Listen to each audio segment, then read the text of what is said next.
Hi, Bryn, Grandma back with another Christmas story. But I want to tell you a little bit about this book first because some of it might not make too much sense if you don't understand when it was written. So this is called Lassie, A Christmas Story, and it's written by a man named Earl Hamner. And Earl Hamner is one of Grandma's favorite writers. He wrote The Waltons on TV, which is a TV show. He wrote quite a few books, but this is one of his few children's books. And if you know Lassie, so Lassie is a collie. That's the kind of dog that Lassie is. And there used to be a long, long time ago a show on TV called Lassie.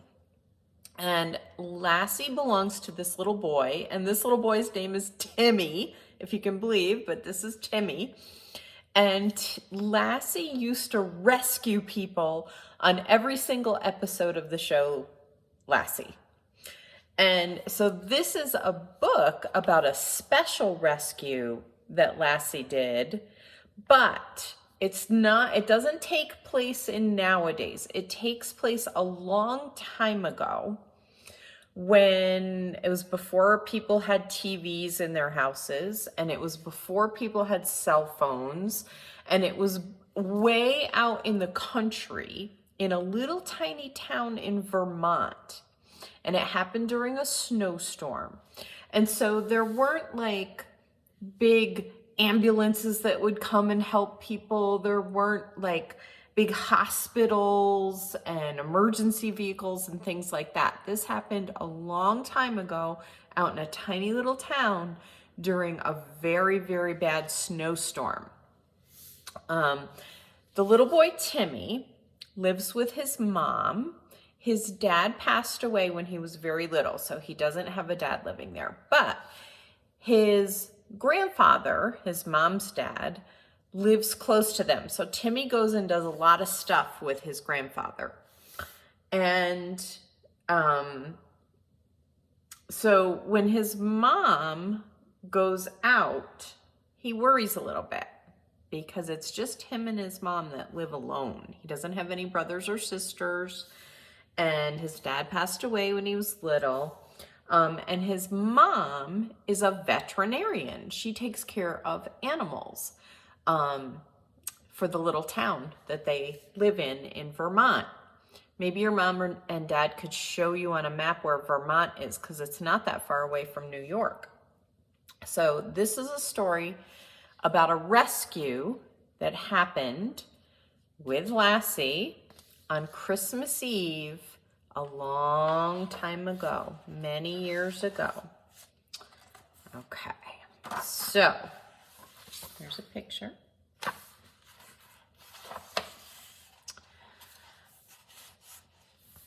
The day before Christmas dawned pale and cold. Let's see, can I get this in there? Yeah, there we go. Now you can see. Snow began falling early that morning, and every red barn in Vermont was soon covered with a cold white blanket of snow. "Come look, Lassie," called Timmy. Together the boy and his dog looked out the window. The only spot of color was a red cardinal, which stayed over for the winter. Lassie barked. "Don't worry, Lassie," said Timmy. "We're going just as soon as Grandpa Martin gets here."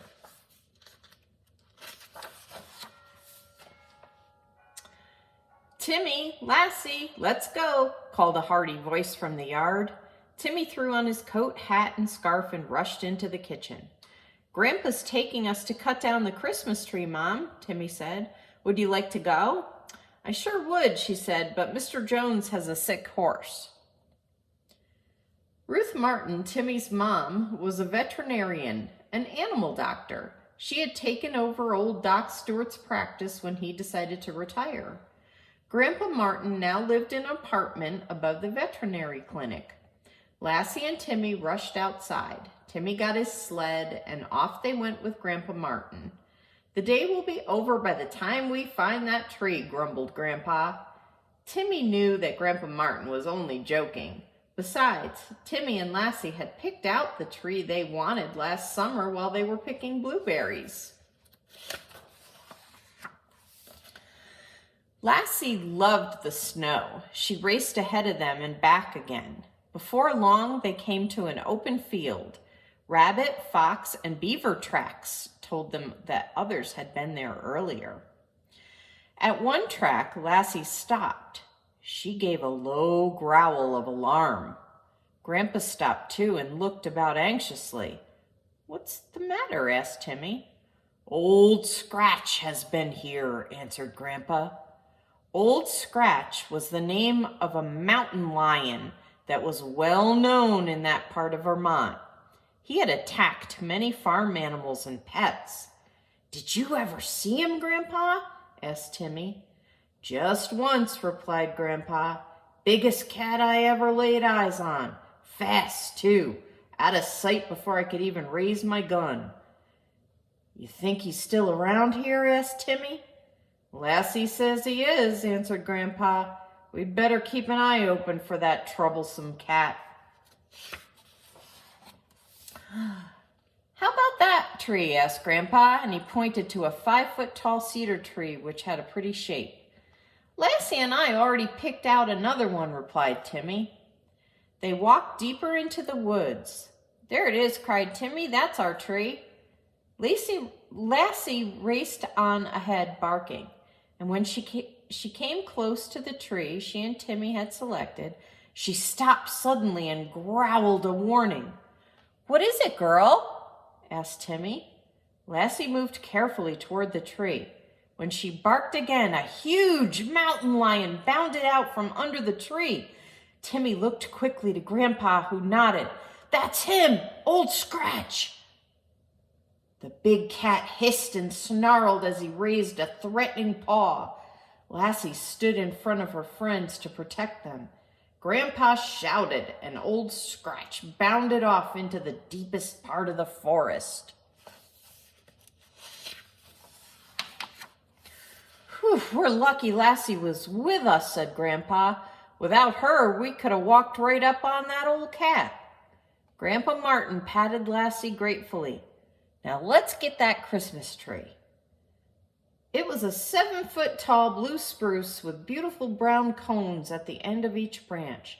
Its shape was perfect for a Christmas tree. "It's a beauty, all right," Grandpa said.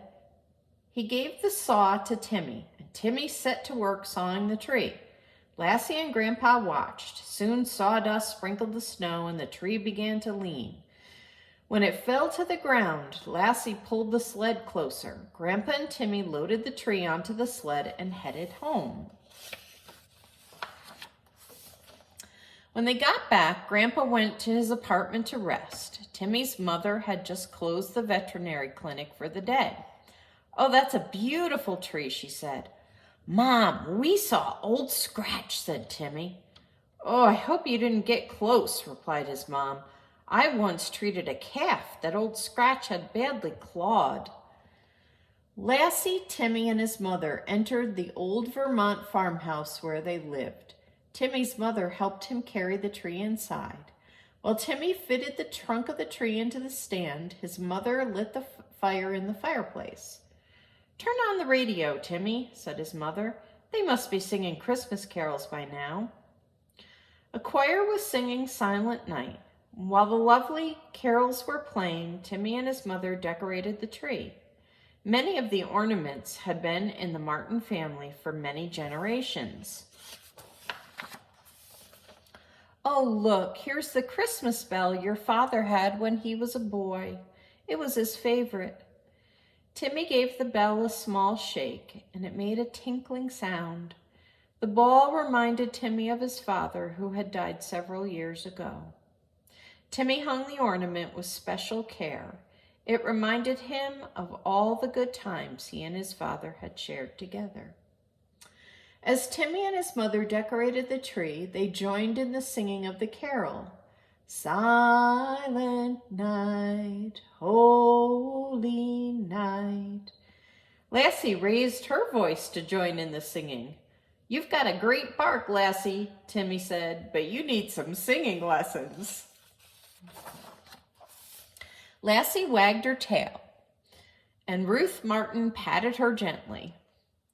Ruth stopped to listen when a voice on the radio said, "Heavy snow is predicted for Christmas Eve. It will build to blizzard conditions by nightfall." "I'd better feed the deer herd before the snow gets too deep," said Timmy's mom. "You and Lassie look after the house." Lassie looked at her questioningly. "No, girl," said Mrs. Martin. "I want you to stay here with Timmy. And Timmy, don't forget to set out the nativity scene." At the door, Timmy's mom turned and said, "I won't be long." A short time later, Ruth Martin pulled her truck up in front of Andrew Davis's store and went inside. Mr. Davis sold everything from fishing tackle to canned goods.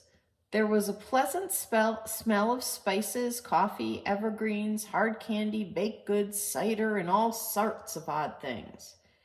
Andrew was behind the counter. He was dressed in a red and black checkered wool shirt. He was broad-shouldered and tall, and he greeted Ruth with a warm smile. "You're all sparkly today," he said. "What can I do for you?" "I need 2 bales of hay," said Ruth. "That deer herd will starve if they have to go without food too long." "I'll load the hay for you," said Andrew. "I'd come along with you, but lots of folks still have orders to pick up." "Don't forget you're invited for Christmas dinner tomorrow," said Ruth. She and Andrew had become close friends over the last few months. "I won't," he said. "Be careful on the road. It's getting mighty slippery." "I've got chains on the tires to keep the truck from sliding," she answered. Ruth got back in her truck and headed out of town to where the deer herd lived during the winter.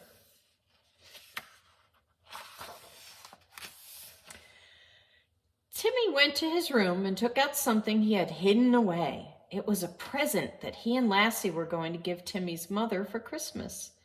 It was a picture Grandpa Martin had taken of Timmy and Lassie last summer. In his woodworking class, Timmy had carved a beautiful walnut frame for it. When it was all wrapped, Timmy called for Lassie. "I need you, Lassie," said Timmy. Lassie held the ribbon down with her paw while Timmy tied the beautiful bow. Timmy went up into the attic and brought down the nativity scene. He began to arrange the pieces around the bottom of the Christmas tree. As he placed the figures of Joseph and Mary under the tree, he began telling Lassie the story of how Jesus was born. "A long time ago," began Timmy, "there was a man named Joseph and his wife Mary. The law said they had to go back to Joseph's hometown of Bethlehem and put their names on a list to be counted. When Mary and Joseph got to Bethlehem, it was time for Mary to have a baby, but there was no empty rooms in the inn. So Mary and Joseph had to sleep in a stable with the animals, and that night, baby Jesus was born. A big star filled the world with glory." Timmy carefully placed the figure of the baby Jesus in the manger and continued the story. After Jesus was born, Mary wrapped him in a cloth and laid him in the manger. The manger was a box where the animals were fed, he explained. Next, Timmy placed shepherds in the stable. The night that Jesus was born in Bethlehem, shepherds were in a field nearby watching their sheep. An angel of the Lord came to them, and the shepherds were very afraid. The angel said to them, "Don't be afraid. I am bringing you good news. A Savior is born. He is Christ the Lord, and you will find him in Bethlehem." Then many more angels appeared in the sky and began to sing. When the angels left them and went back to heaven, the shepherds went to see the new baby Jesus. Next, Timmy found the figures of wise men on camels and continued his story. These wise men, or kings, lived far away in the east, and they saw a bright star and followed it to find baby Jesus and bring him gifts. "Christmas is Jesus' birthday," Timmy said, "and we remember him as a gift of God's love to the world." On her way out of Hudson Falls, Ruth Martin went through the old covered bridge, and it rattled under the weight of the truck and shook off clouds of new-fallen snow. The road grew steeper as she came nearer to where the deer usually gathered. When Ruth rounded a steep curve, she could see the deer herd. There were 15 of them, a family which had been together for many years. And while she unloaded the bales of hay, the deer came forward without much fear. They knew her because she had fed them many times before. Before long, Ruth was back in the truck and headed toward home. She tried to be very careful. The road was getting dangerous now. It was covered with a solid sheet of ice, and the day was growing dark. Suddenly, something appeared in the headlights of Ruth's truck. It was a mountain lion darting across the icy road. She swerved hard to keep from hitting it. At home, Timmy was waiting anxiously for his mom. A strong wind came up and the house rattled and shook. The skies had turned dark and angry. Timmy wished his mother were home. Lassie began to bark. She went to the door and scratched to go out. "You were just out, Lassie," said Timmy. Lassie's ears stood up and she whined in a way that told Timmy she was worried. "I'm worried too," said Timmy. "Mom's had time to get there and back by now. She should be home." The minutes ticked away, and after an hour had passed, Timmy was more worried than ever. He decided to go to Grandpa's, but when Timmy opened the door, Lassie darted past him. She ran out of the yard and off towards the woods. "Lassie!" called Timmy, but Lassie kept on going. "Come back," Lassie shouted Timmy. But if Lassie heard him, she did not obey him. Timmy told Grandpa Martin about his mom and that Lassie had run away. Grandpa grew worried too. They decided it was time to get help from Mr. Andrew Davis. The two of them had no way of knowing that Timmy's mom's truck had slid off the road and overturned into a steep ravine when she swerved to miss Old Scratch. Now the truck lay on its side. Quietly, the heavy snowfall began to cover the ground, leaving no sign of Ruth and her truck.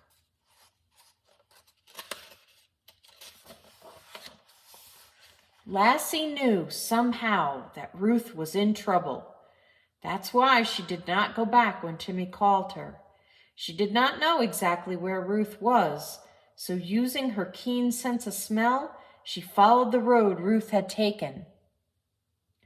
Andrew was very concerned when Timmy and Grandpa Martin told him that Ruth had not yet come back home.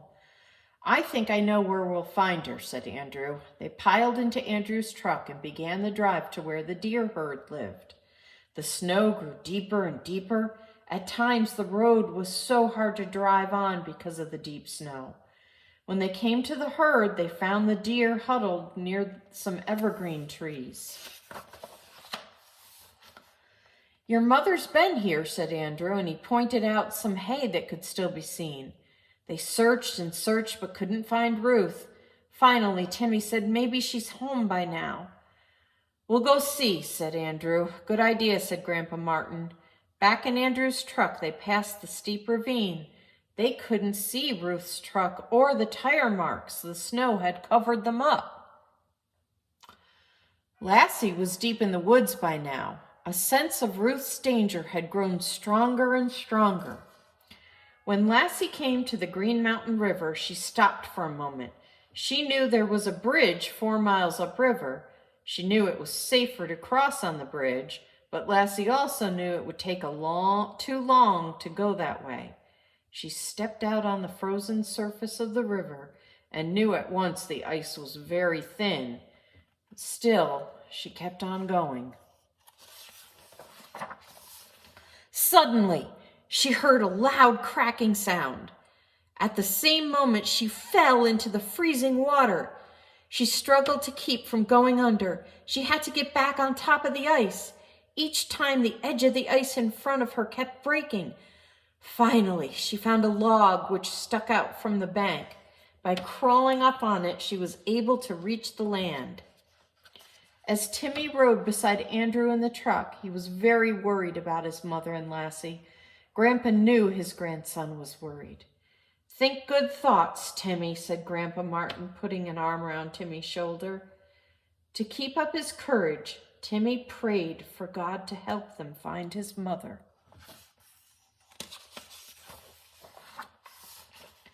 Shivering and nearly frozen, Lassie kept on going. As she ran through the woods, she knew that she was in Old Scratch territory. That caused her to keep a close watch for the danger that might strike at any moment. Even before they were in sight, Lassie could smell the deer herd. She could even tell that something had scared them.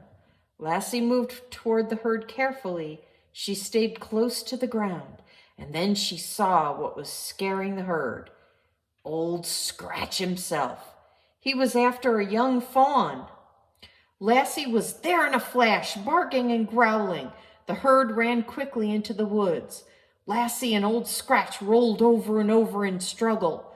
Lassie fought courageously. It was the mountain lion that stopped fighting first. He backed away from Lassie, hissing and spitting in anger. Lassie moved after him. Finally, Old Scratch realized he had lost and ran deeper away into the woods. Lassie knew that Ruth was nearby, and she headed in the direction of the ravine.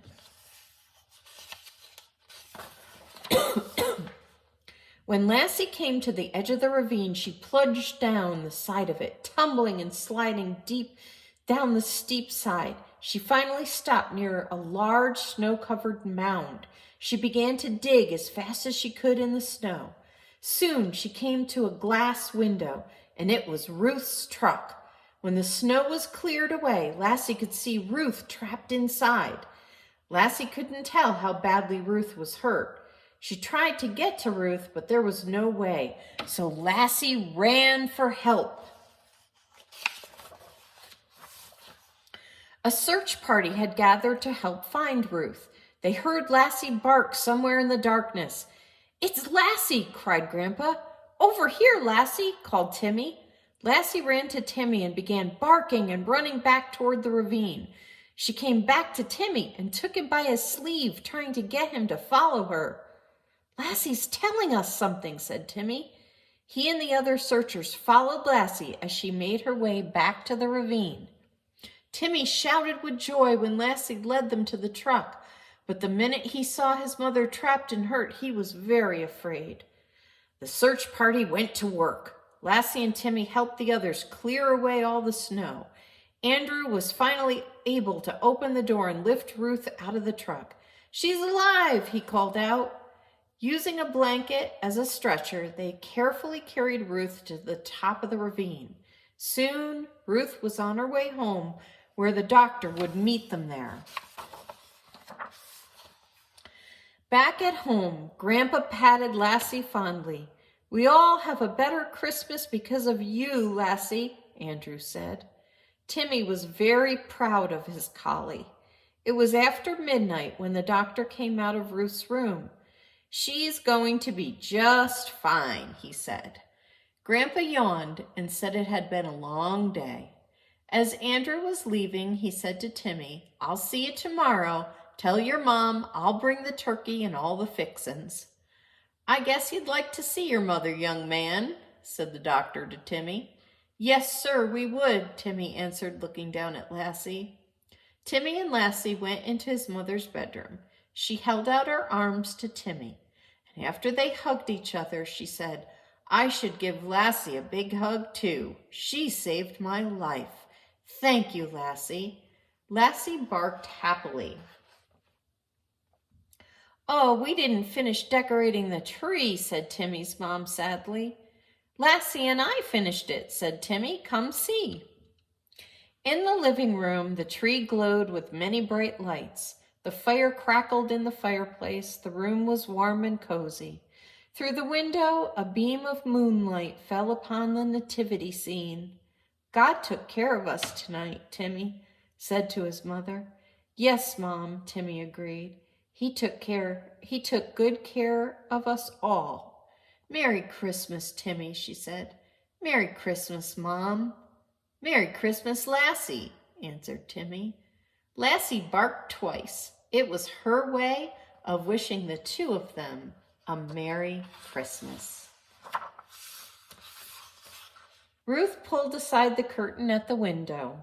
A single star that was bigger than all the rest shone down, almost like the star that lit up the sky so long ago in Bethlehem. Timmy felt good. His mother was home. Lassie was home. His family was together and safe. He looked up and gave a silent thanks to God, who on that first Christmas night lit the world with glory, which continues still today. The end.